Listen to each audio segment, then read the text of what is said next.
I know that in our modern age, we tend to get on the internet and do a little exaggeration about just how gross people were in the past. But I am not exaggerating, they were nasty. Hello, and welcome to another video. If you, like me, are on a certain side of TikTok, we'll call this the aesthetically minded, literature-obsessed, letterboxed top 4 in your bio side of TikTok. You may have noticed a certain trend soundtracked by Charli XCX's new song, House.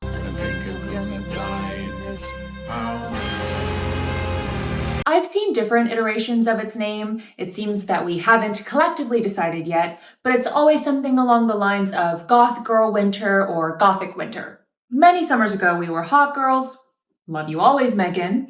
More recently, we were brats. And now, as the seasons change and winter approaches, we are shivering in our flimsy linen nightgowns and our crumbling estates. People across Ethel Cain's internet are celebrating the changing of the seasons, and with it, the current influx that we're experiencing of Gothic literature film adaptations. And this has actually been a couple of winters in the making. Last year, in 2024, we had Robert Eggers' Nosferatu, which, of course, is an adaptation of Dracula. This November, we had Guillermo del Toro's Frankenstein, which, granted, is fall, but just let me have this. And now, in February of 2026, we are getting Emerald Fennell's adaptation of Wuthering Heights, which I will reserve judgment on until I see it. But I do have my concerns. Gothic Winter celebrates everything we love about Gothic literature and film. Of course, there are the aesthetics, but also the thrill we find in fear and dread, and the urge to find the sympathetic within the monstrous. But why are we latching onto this concept now? Not only us, the consumers, but also the directors, producers, executives, and artists who are creating these films? Well, I think there are a few answers. But first, we have to learn a little more about these great literary works and the era in which they were written. But before we get to Mary Shelley or Bram Stoker, we have to go farther back. Way farther. The Gothic era, let's say, took place in medieval Europe from the mid-12th century to the 16th century. The term Goths was given by the Romans to refer to other barbarian peoples outside their empire.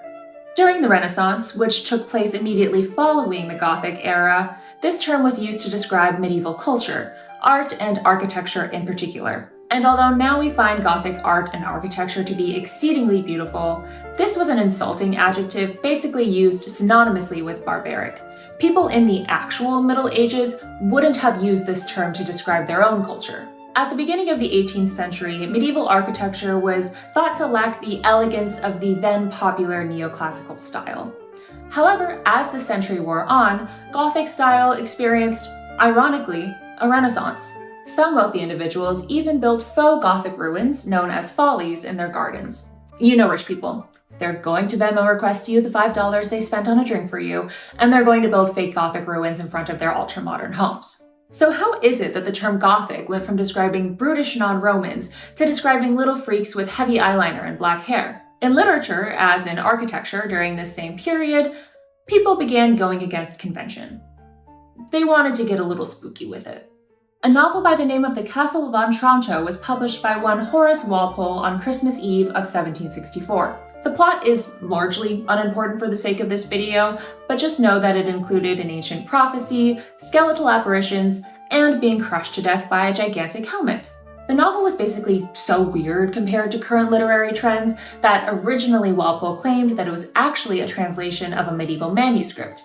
However, by the second printing, he fessed up and admitted his own authorship. Because it was set in the Middle Ages and contained themes similar to a medieval romance, Walpole dubbed his novel a Gothic story, and thus Gothic literature was born. Through the tail end of the 18th century, Gothic literature was consumed by an avid, rabid readership. This light has not been on the whole time. This light has not been on the whole time. Okay, is that any better? Does that make any difference at all? What was I saying? Through the tail end of the 18th century, Gothic literature was consumed by an avid, rabid readership. And it had evolved from dark tales set explicitly in the Middle Ages to any story containing fearful maidens, disintegrating ruins, and mustache-twirling foes. This is the period in which Mary Shelley was born. Born as Mary Wollstonecraft Godwin on August 30th, 1797, her mother, Mary Wollstonecraft, was a prominent early feminist who died from childbirth complications, and her father, William Godwin, was a famous journalist, novelist, and political philosopher. During her childhood, Mary could be found making use of her father's extensive library and meeting with his distinguished guests, including those such as William Wordsworth and Aaron Burr. I'm not going to say that. I'm not going to do a Hamilton reference. I don't even like Hamilton. After being the other woman in an unfortunate fling that ended in his pregnant wife's suicide, Mary married Percy Shelley in 1816? Let me verify. Yes, it was 1816. And it's a little complicated, but it appears to me that both Mary and Percy's first wife, Harriet, were simultaneously pregnant by the same man. Or pregnant around the same time by the same man. Someone correct me if I'm wrong. This same year, Mary and Percy, along with Mary's stepsister, spent a summer vacationing with infamous 19th century bad boy Lord Byron and his physician John William Polidori near Geneva, Switzerland. This was a messy time. Like, we remember Mary Shelley as the mother of modern science fiction, but she was also a messy gal, and so was her sister, because from my understanding, the two, Mary and Percy, brought along Mary's stepsister, who had previously had a thing with Lord Byron. And Lord Byron was like, okay, that was fun, I'm done, like, I'm moving on, I am who I am, right? But Mary's stepsister was scheming. She's like, oh, you're gonna be in Switzerland? That's crazy, so am I. Like, we should all hang out in the same house, like, all together. And also, I believe John William Polidori was trying to hit on newly married or about to be married, taken Mary Shelley at the same time. So there was a lot happening in that house.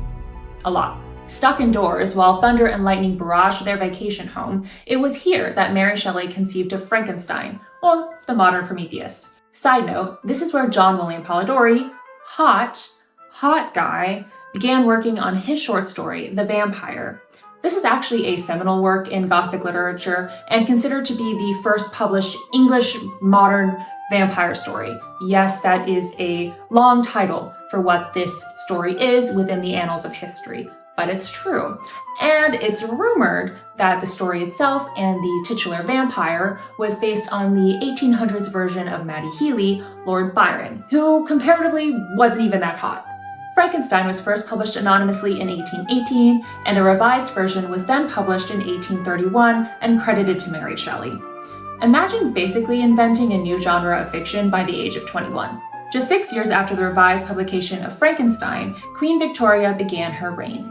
And if you thought things were spooky before, just get ready. The Victorian era was a period of great change in England and throughout Europe. Industrialization occurred at a rapid rate, leading to a change in class structures, gender and societal roles, and the growth of major cities. And with this period of rapid change came a bunch of weird little occurrences that basically changed society and culture as a whole, particularly in its relationship to death and mourning. And I'm going to break all of these events down into an easily digestible numbered list. Number 1, disease.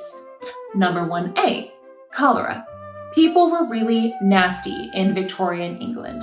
And I know that in our modern age, we tend to get on the internet and do a little exaggeration about just how gross people were in the past. But I am not exaggerating, they were nasty. Basically, because of industrialization, people were flocking to London and all of these other major cities, and they were stuck in these cramped, awful, terrible conditions. They were living in squalor, they were living in slums, and waste, particularly human waste, began to pile up in the gutters, in the streets, in the waterways, and it was, in fact, very gross. Because the Victorians did not have an understanding of sanitation in the way that we currently do, this led to disease, particularly cholera in 1831. And this was followed by typhoid and influenza in the coming years. 1B, tuberculosis. By the mid-1800s, Victorians were also contending with tuberculosis, or as it was more commonly known at the time, consumption. Before the advent and wide dissemination of antibiotics, this disease essentially led its victims to slowly wither away. But that did not stop the divas from slaying. It actually inspired them. Pale skin, rosy lips and cheeks, and thin waists, all symptoms of tuberculosis due to fevers and diminished appetite, became aspirational for women at this time. 2. Crime and sensationalized news. The newspaper industry experienced a massive, rapid growth during the Victorian period, and with an increase in readership came an increase in reporting on death, both in its natural and unnatural forms. As more people succumbed to the various illnesses plaguing the country, journalists reported on the minutiae down to how long this disease or that might take to kill you. And although crime rate actually decreased between the 1850s to the 1870s, reporting on violent crime became way more prevalent. Although it was previously viewed as crass or lowbrow to enjoy this type of media, it became commonplace for everyone from the lower classes to the wealthiest individuals.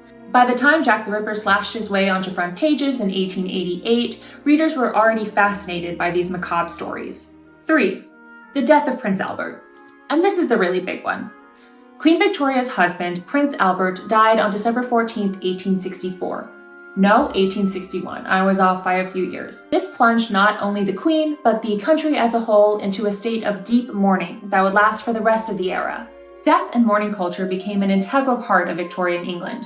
Widows like Queen Victoria herself wore black dresses, hair accessories, veils, and purses. Jet jewelry, the origin of the term jet black, became so in demand that the natural resources used to make it became scarce, and cut black glass known as French jet was used in its place. Photographs of corpses were not uncommon, and people often made jewelry and art made from their deceased loved one's hair. In the United States, the American Civil War took place during the same period from 1861 to 1865. Americans were also experiencing death at an unprecedented rate, giving way to a rise in spiritualism and a fascination with ghosts. It's no wonder that great literary works such as Carmilla, Dracula, Wuthering Heights were all published during the same period. Just as Cathy's ghost haunted Heathcliff on the moors, or Dracula feasted on his unsuspecting victims, the Victorians experienced both a fear of and fascination with death. But what does this have to do with us in the 2020s? Well, kind of everything. It's no wonder why we're experiencing a modern obsession with these stories from the Victorian era and prior. Unfortunately, death surrounds us in many of the same ways. In 2020, we experienced a global pandemic that took millions of lives and restricted us to our homes. Like a Victorian heroine, our worlds became small, lonely, and filled with dread and anxiety. Rather than read the newspaper for the horrific homicide of the week, we listen to true crime podcasts on our way to work and watch multi-part stories on social media. We consult Etsy witches rather than Ouija boards. Although, probably people are still consulting Ouija boards. I would advise you do not consult one unless you are a paranormal professional. Please just contact the Etsy witch. We read monster fucker romances, so we are literally primed to find Jacob Elordi hot as Frankenstein.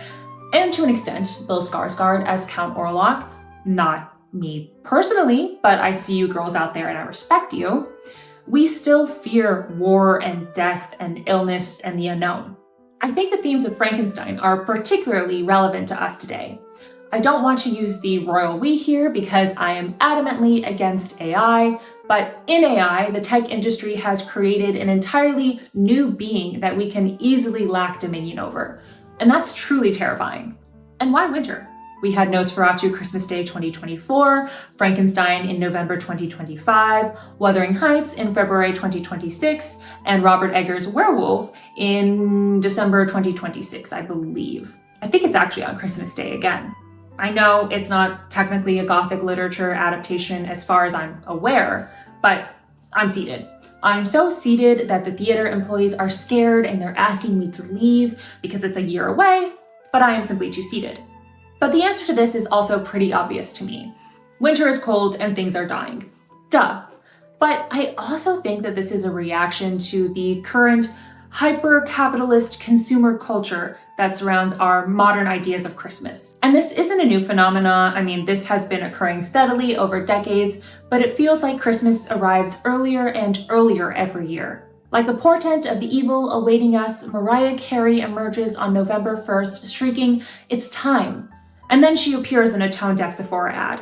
It's difficult to feel the Christmas spirit with so much anguish happening in the world right now, and it's hard to hear "buy, buy, buy" when so many Americans can't even put food on the table. Rather than wanting something glittery and shiny and new, we yearn for something antiquated, monstrous, and decaying. And maybe that's what Christmas is truly all about. And that'll be it for me today. I hope you enjoyed this history lesson, and I would love to know what you think about this oxymoronic Gothic renaissance that we're currently experiencing, and how you feel about some of these specific film adaptations that have been made so far. Also, I'm going to start highlighting a monthly nonprofit or charity on this channel, and the first one will be Feeding America. This time of year is already so difficult for people across the United States, and with the recent government shutdown and the end of SNAP benefits during that time period, it became even harder for both families and individuals across the country. So if you're able to, I'd encourage you to donate, volunteer, or even host a food drive of your own if you'd like. And with that, I think that's it for me today. Please like, subscribe, and I'll see you in the next video.